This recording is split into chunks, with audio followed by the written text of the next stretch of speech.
नमस्कार, आप देख रहे हैं न्यूज 18 बिहार झारखंड और मैं हूं आपके साथ लक्ष्मी। बजने वाले हैं 9 और बुलेटिन की शुरुआत करते हैं और खबर की शुरुआत में ही मौसम की बात कर लेते हैं। देश के आधे हिस्से में लोग गर्मी से बेहाल हैं।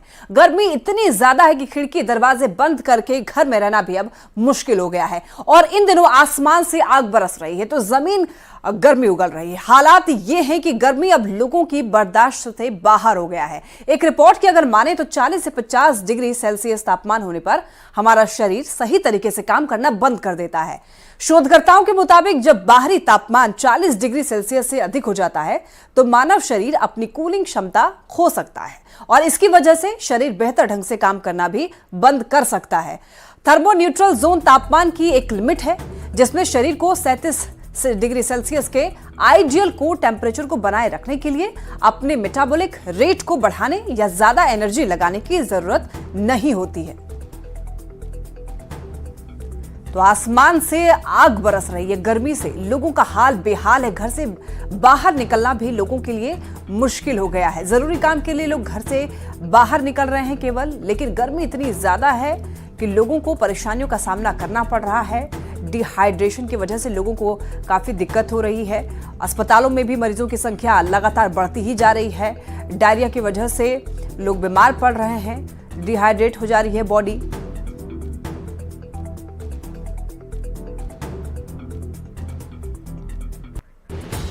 तो बिहार में गर्मी ने रिकॉर्ड तोड़ दिया। पिछले 12 साल का रिकॉर्ड टूट गया है। औरंगाबाद का तापमान 48 डिग्री के करीब पहुंच गया है। 9 जिलों में 44 डिग्री तक पारा पहुंच चुका है। बक्सर में सीवियर हीट वेव की स्थिति है। अधिकांश जिलों में लू जैसे हालात हैं। पछुआ हवा की वजह से हीट वेव का असर देखा जा रहा है। 9 जिलों में तापमान 44 डिग्री सेल्सियस के पार पहुंच गया है जिसकी वजह से लोगों को परेशानियों का सामना करना पड़ रहा है। गर्मी की वजह से लोगों का हाल बेहाल है। इस वक्त गर्मी का कहर चल रहा है और लोगों को इससे बचने की सख्त जरूरत है। तो ऐसे में न्यूज 18 लोगों से अपील करता है, तपती गर्मी में लोग घरों के अंदर रहने की सलाह देता है न्यूज 18 और हल्के और ढीले कपड़े पहने आप। अत्यधिक गर्मी में शरीर को हाइड्रेट रखने के लिए आप कोशिश करें, ज्यादा से ज्यादा पानी पिएं और बाहर जाते वक्त पानी की बोतल साथ में जरूर लेकर जाएं। ज्यादा देर धूप में रहने से बचें और फल सब्जियों का सेवन जरूर करें। किसी भी तरह की परेशानी होने पर तुरंत डॉक्टर से मिलें और इलाज कराएं। शेखपुरा में भीषण गर्मी के बीच स्कूल जा रहे छात्र छात्राओं को काफी परेशानी हो रही है। अरियरी प्रखंड के मनकौल उत्क्रमित मिडिल स्कूल में प्रार्थना के समय में 2 छात्रा बेहोश होकर जमीन पर गिर गई, जिसे शिक्षकों और छात्राओं ने मिलकर अस्पताल पहुंचाया, जिसके बाद शिक्षक काफी डरे हुए हैं। गर्मी की छुट्टी नहीं मिलने के कारण शिक्षकों और छात्र छात्राओं को काफी परेशानी हो रही है। शिक्षा विभाग के सचिव के पाठक के खिलाफ शिक्षकों में भी काफी ज्यादा आक्रोश है, काफी गुस्सा है। साथ ही स्कूल के प्राचार्य के मुताबिक घटना के संबंध में स्वास्थ्य विभाग को भी खबर की गई है, लेकिन एम्बुलेंस नहीं आने के कारण ऑटो से बेहोशी की हालत में बच्चों को सदर अस्पताल इलाज के लिए भेजा गया। स्थिति काफी गंभीर बनी हुई है। स्थानीय लोग भी काफी गुस्से में देखे जा रहे हैं। आने के बाद साफ सुथरा हुआ, प्रार्थना में बच्चे लोग लगे, उसी दौरान बच्चे 4-5 बच्चे गिर गए, बेहोश होकर गिर गए और सब हम लोग मिल करके उसका उपचार करने लगे। तो थोड़ी देर के बाद गार्जियन बहुत लोग आ गए, वो लोग भी अपना गए। फिर एम्बुलेंस को मैंने लगाया तो वो भी रिक्वेस्ट को रद्द कर दिया।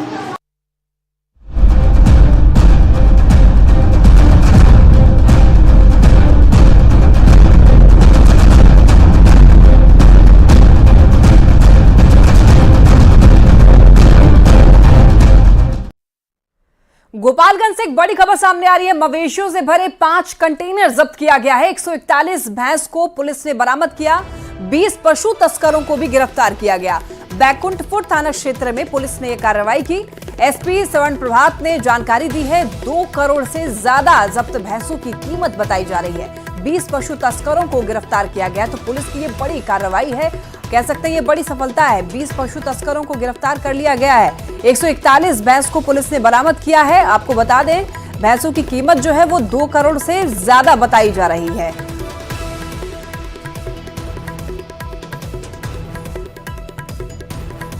बेगूसराय में घर में भीषण आग लग गई और जिसमें एक बच्ची की जिंदा जल करके मौत हो गई, जबकि 3 बच्चों ने किसी तरीके से भाग करके अपनी जान बचाई। और आग लगने के बाद अफरा तफरी का वहां पर माहौल हो गया। जब तक ग्रामीण आग पर काबू पाते तब तक बच्ची के साथ घर में रखा हुआ सारा सामान जलकर खाक हो गया।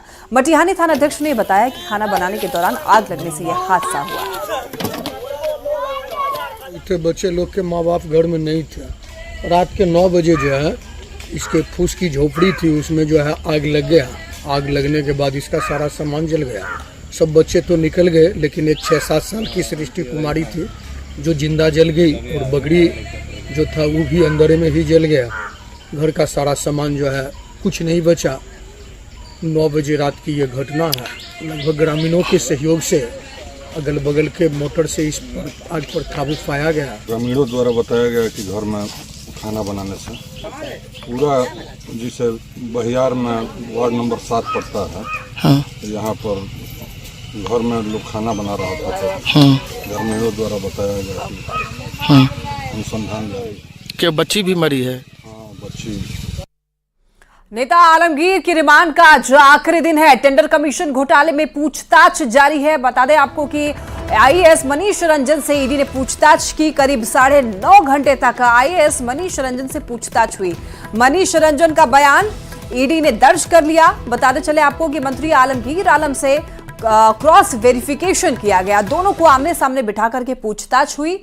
और बताते चले आपको कि ईडी सूत्रों के मुताबिक आलमगीर आलम जांच में सहयोग नहीं कर रहे हैं। तो टेंडर कमीशन घोटाले में पूछताछ की जा रही है और अब ईडी के रडार पर आईएएस मनीष रंजन भी हैं, जिनसे पूछताछ कल हुई है। लगभग 9.5 घंटे तक पूछताछ की गई मनीष रंजन से।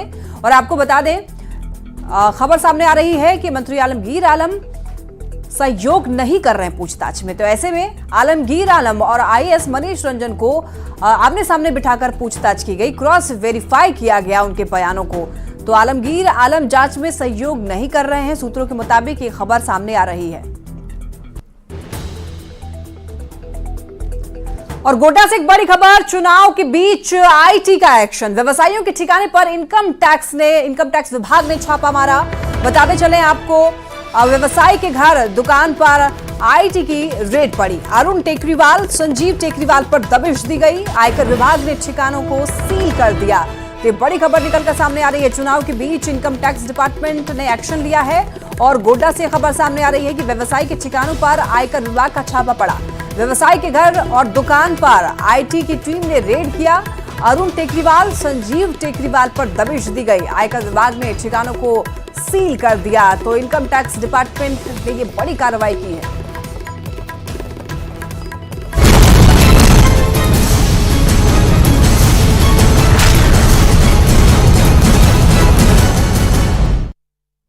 और अब बात कर लेते हैं देश के आदेश की चुनावी खबरों की। 7वें चरण के प्रचार को लेकर के बीजेपी ने पूरी ताकत झोंक दी है। आज रक्षा मंत्री एक बार फिर से बिहार दौरे पर आने वाले हैं। रक्षा मंत्री आज बिहार में 3 जनसभा को यहां पर संबोधित करने वाले हैं। काराकाट, बक्सर और बख्तियारपुर में जनसभा करने वाले हैं रक्षा मंत्री राजनाथ सिंह। यहां पर एनडीए उम्मीदवार के लिए वोट मांगेंगे रक्षा मंत्री राजनाथ सिंह। तो 3 जगहों पर चुनावी जनसभा करने वाले हैं, काराकाट, बक्सर और बख्तियारपुर। झारखंड में भी आज कई दिग्गज नेताओं का जमावड़ा लगने वाला है। जेपी नड्डा से लेकर के कल्पना सोरेन तक अपने उम्मीदवार के पक्ष में चुनाव प्रचार करने वाले हैं।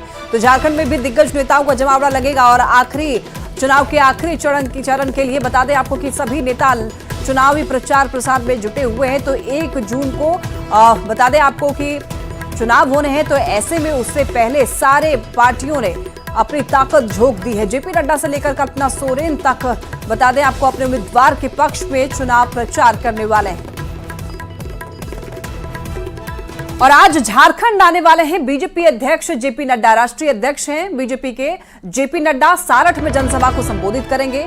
जनसभा के बाद देवघर में भी रोड शो करने वाले हैं। बीजेपी उम्मीदवार के लिए चुनावी माहौल बनाएंगे जेपी नड्डा। यहां पर निशिकांत दुबे के पक्ष में वोट मांगेंगे। निशिकांत दुबे के पक्ष में यहां पर प्रचार प्रसार करेंगे। तो देखिए, निशिकांत दुबे का मुकाबला होने वाला है कांग्रेस के उम्मीदवार प्रदीप यादव से।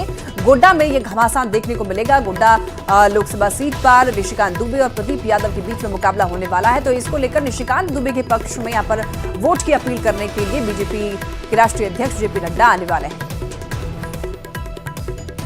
पाटलिपुत्र और पटना साहिब लोकसभा क्षेत्र के लिए मध्य प्रदेश के पूर्व मुख्यमंत्री बाबूलाल और गौर चुनाव प्रचार कर रहे हैं। बाबूलाल गौर की पुत्रवधू कृष्णा गौर ने बड़ा बयान दिया है। कृष्णा गौर ने कहा है कि बिहार में जातिवाद इतना ज्यादा हावी है कि बिहार देश का अग्रणी प्रदेश नहीं बन सका। उन्होंने कहा है कि पीएम मोदी के शासनकाल में काफी बदलाव देखने को मिल रहा है। मंत्री कृष्णा गौर से बात की है न्यूज 18 संवाददाता रजनीश कुमार ने। प्रदेश की मंत्री और पूर्व मुख्यमंत्री बाबूलाल गौर की पुत्रवधू बिहार आई हैं और लगातार यहां पर चुनाव प्रचार में जुटी हुई हैं। हमारे साथ मंत्री कृष्णा गौर हैं, सीधी बातचीत करेंगे। लगातार बिहार में कैंपेनिंग कर रही हैं, क्या रहा फीडबैक? पाटलिपुत्र और पटना साहिब 2 लोकसभा क्षेत्रों में मुझे जाने का अवसर मिला है और जिस दिन से मैं यहाँ आई हूँ मैं लगातार मतदाताओं से संपर्क में हूँ।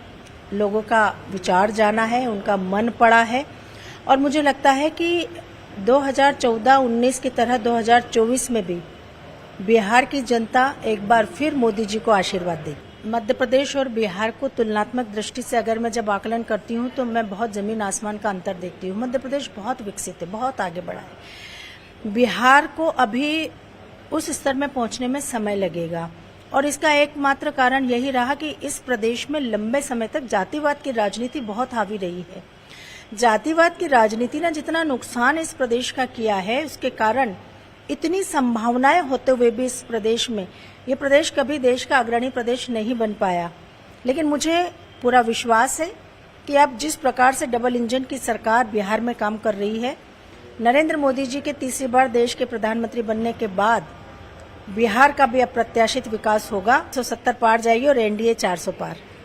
बिल्कुल, तो हमारे साथ मध्य प्रदेश की मंत्री कृष्णा गौर थी और इन्होंने जानकारी देते हुए कहा है कि बिहार में बहुत काम होना बाकी है, काम हुआ है, डबल इंजन की सरकार है, ये उम्मीद की जा रही है, लेकिन जातिवाद बहुत हावी है। ऐसे में जो है फिर से तीसरी बार जब नरेंद्र मोदी जो है प्रधानमंत्री बनेंगे तो निश्चित रूप से बिहार का जो है फिर से विकास होगा और बिहार विकसित कहलाएगा। कैमरामैन सुबोध के साथ रजनीश कुमार, न्यूज 18 पटना। दरभंगा के इकलौते कटहल बाड़ी रेलवे ओवरब्रिज का हाल बुरा है। जिला प्रशासन की लापरवाही के कारण कभी भी कोई बड़ा हादसा यहां पर हो सकता है। जानकारी के मुताबिक रेलवे ओवरब्रिज की रेलिंग लगभग 1 महीने से टूटी हुई है, लेकिन इस पर किसी का भी वहां पर ध्यान नहीं गया है। ओवरब्रिज से गुजरने वाले लोग कभी भी किसी बड़ी दुर्घटना के शिकार हो सकते हैं, तो ऐसे में ये लोग सरकार और जिला प्रशासन से रेलिंग को ठीक कराने की मांग कर रहे हैं।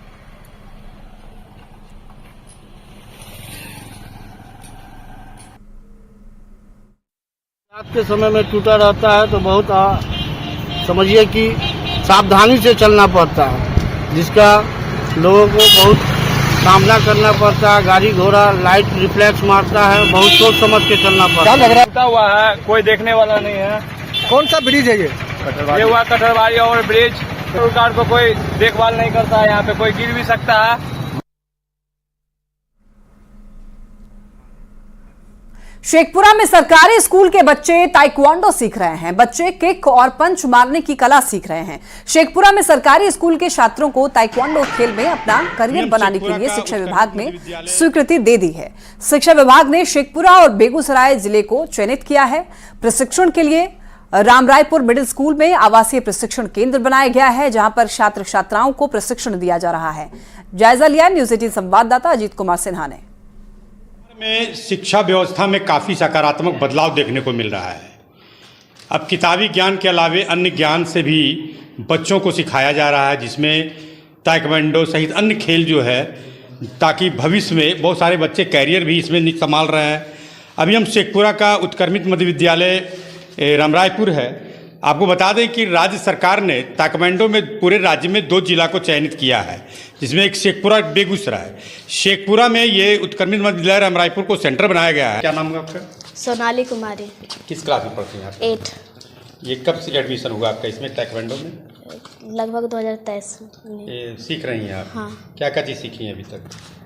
फाइट करना, किक और स्टेपिंग, फुटवर्क। ये कब से आप ताइक्वांडो सीख रहे हैं?